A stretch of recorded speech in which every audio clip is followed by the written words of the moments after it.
A dollar is supposed to be boring. But in March 2023, USDC, one of the largest dollar stablecoins, briefly traded as low as 86 cents. Not because the US dollar collapsed, not because blockchains stopped working, but because a stablecoin is not literally a dollar. It is a claim on a balance sheet. And when people question that balance sheet, the price of a $1 token becomes a real-time market forecast of trust. Today, we are building the stablecoin machine. Reserves, redemption, arbitrage, runs, and treasury bills. This is not financial advice. This is balance sheet math. Stablecoins used to look like a niche crypto tool. Now they are a financial infrastructure layer. The Federal Reserve reported aggregate stablecoin market capitalization at about $317 billion as of April 6, 2026. A DF Ilama snapshot refreshed on April 26, 2026, showed the market around $320.6 billion, with USDT alone representing about 59% of supply. But scale can be misleading. A Visa and Allium dashboard snapshot reported about $10.2 trillion in adjusted stablecoin transaction volume over a 12-month window, while raw volume was much larger and noisier. McKinsey and Artemis estimate actual stablecoin payments at about $390 billion in 2025. So the honest story is not that stablecoins are useless, and it is not that stablecoins have already replaced money. The honest story is stablecoins are large, useful, concentrated, and often misunderstood. Let us mint one stablecoin. A user sends $1 to an issuer. The issuer creates one token. On the user interface, it looks like a digital dollar. But on the issuer balance sheet, something precise happened. The issuer now has an asset, the dollar, or something bought with that dollar. The issuer also has a liability, the promise that the token can be redeemed for $1. The core equation is simple. Assets equal liabilities plus an equity buffer. If assets equal token liabilities, the system is fully backed. If assets exceed liabilities, there is a buffer. But backing is not the same as liquidity. A bank deposit, a treasury bill, an overnight repo, gold, Bitcoin, and a secured loan can all be assets. They do not all behave like cash under stress. Now, use real numbers, carefully. In Tether International's December 31, 2025 report, reserves were about $192.9 billion. Liabilities were about $186.5 billion. The excess was about $6.3 billion. That gives a coverage ratio of roughly 103.4% and a buffer of about 3.4% of liabilities. But the asset mix matters. The report listed about $122.3 billion in U.S. Treasury bills, $19.3 billion in overnight reverse repo, $5.5 billion in term reverse repo, plus gold, Bitcoin, other investments, and secured loans. So the question is not only, are there enough assets? The better question is, how quickly can those assets become dollars near par during stress? Circle describes USDC reserves differently.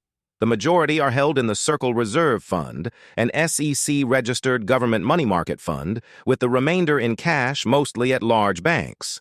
The Fed summarizes the distinction as reserve quantity versus higher quality liquid backing.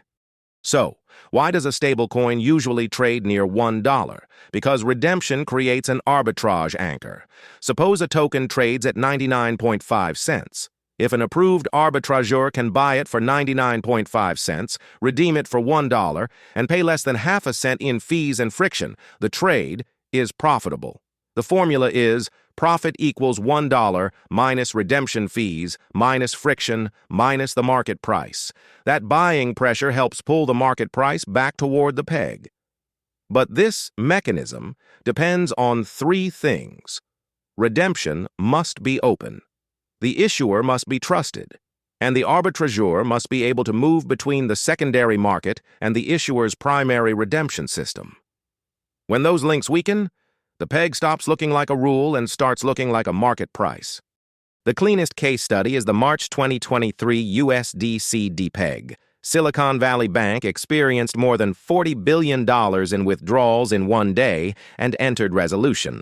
Circle then announced that it could not access $3.3 billion of USDC reserves held at SVB, around 8% of total reserves at the time. A simple model says if 3.3 billion out of 40 billion were completely lost, reserve value would be about 91.75 cents per token. But USDC traded as low as 86 cents. That difference matters. The market was not just pricing a potential loss. It was pricing uncertainty, weekend banking constraints, constrained primary redemptions, secondary market selling pressure, and contagion into DeFi systems connected to USDC. Fed researchers found that USDC secondary trading volume surged to nearly $2 billion per hour during the stress. After official backstop announcements and reopened liquidity operations, the peg recovered. The lesson is simple. Stablecoin risk is not only solvency risk, it is also timing, access, and liquidity risk. Now, write the run equation. Let the issuer begin with liabilities L0 and assets A0. The equity buffer is A0 minus L0. Now, holders demand redemption. If liquid reserves are enough, the issuer pays out, and the balance sheet shrinks cleanly. But if redemption demand exceeds immediately liquid reserves, the issuer must sell assets. If those assets are sold under stress, they may sell below normal value. Let S be the forced sale amount. Let H be the haircut. The forced sale loss is H times S. After redemptions, solvency holds if assets after payout and losses are still at least as large as remaining liabilities. The redemption amount cancels from both sides. What remains is the key inequality. Equity buffer must be greater than forced sale loss. This is the hidden bank run machine. First redeemers get liquid assets. Later redeemers depend on what is left, how fast assets can be sold, and whether the market still believes the balance sheet. Stablecoin issuers do not usually keep hundreds of billions of dollars in literal cash. Much of the reserve system sits in treasury bills, reverse repo, money market funds, and bank deposits. That connects stablecoins to traditional finance. The revised BIS working paper estimates that dollar-backed stablecoin issuers bought roughly $35 billion of U.S. Treasury bills in 2024 and $33 billion in 2025. It also estimates that a 5-day stablecoin inflow of about $3.5 billion can lower 3-month Treasury bill yields by about 2 to 2.5 basis points in its most stringent specification, with baseline estimates around 2.5 to 3.5 basis points. During bill scarcity regimes, the same magnitude of flow can have a larger impact. The IMF finds the same direction. A stablecoin demand shock with a 1% increase in market capitalization lowers the 1-month Treasury yield by about 1.9 basis points at the trough. So stablecoins are not just crypto settlement assets. They are also a demand channel for short-term government debt. This is where it is easy to exaggerate. A $300 billion stablecoin market is large. But the U.S. Treasury market is enormous. SIFMA reports about $30.8 trillion of Treasury securities outstanding as of March 2026, with average daily trading around $1.3 trillion through March. So the claim is not that stablecoins are bigger than Treasuries. They are not.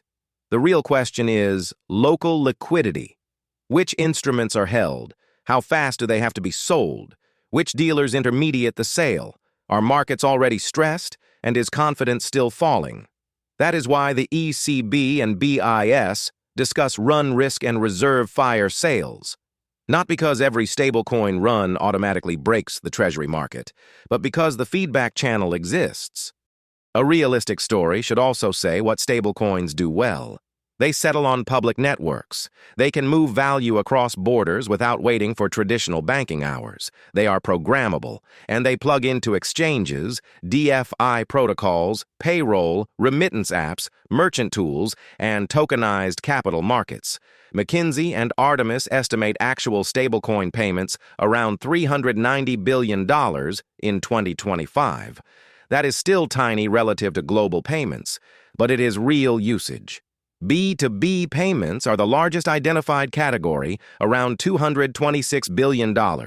So stablecoins are not fake dollars. They are useful financial instruments whose usefulness depends on balance sheet design. So how should we think about stablecoins? Not as one category and not as safe or unsafe by label. Think of them as balance sheets with different mechanisms. First, reserve quality. What assets back the token and how liquid are they under stress? Second, redemption access. Who can redeem directly, at what fee, on what schedule, and under what conditions? Third, transparency. Is reserve information frequent, detailed, and independently verified? Is it an audit, an attestation, or a dashboard? Fourth, concentration. If one issuer, bank, custodian, blockchain, or smart contract fails, how much of the system depends on it? Fifth, feedback loops. Can stress in banks hit stablecoins? Can stress in stablecoins force asset sales back into traditional markets? These are not investment recommendations. They are the questions that turn a $1 token back into a financial system. A stablecoin is not a dollar. It is a promise to deliver a dollar. That promise is supported by reserves, enforced by redemption, stabilized by arbitrage, and tested by confidence. In calm markets, the machine is almost invisible. The token just says $1. But when stress arrives, the machine becomes visible. The balance sheet, the liquidity waterfall, the fire sale math, the banks, the treasury bills, and the trust that holds them together. That is the balance sheet math behind pegs, runs, and treasury bills.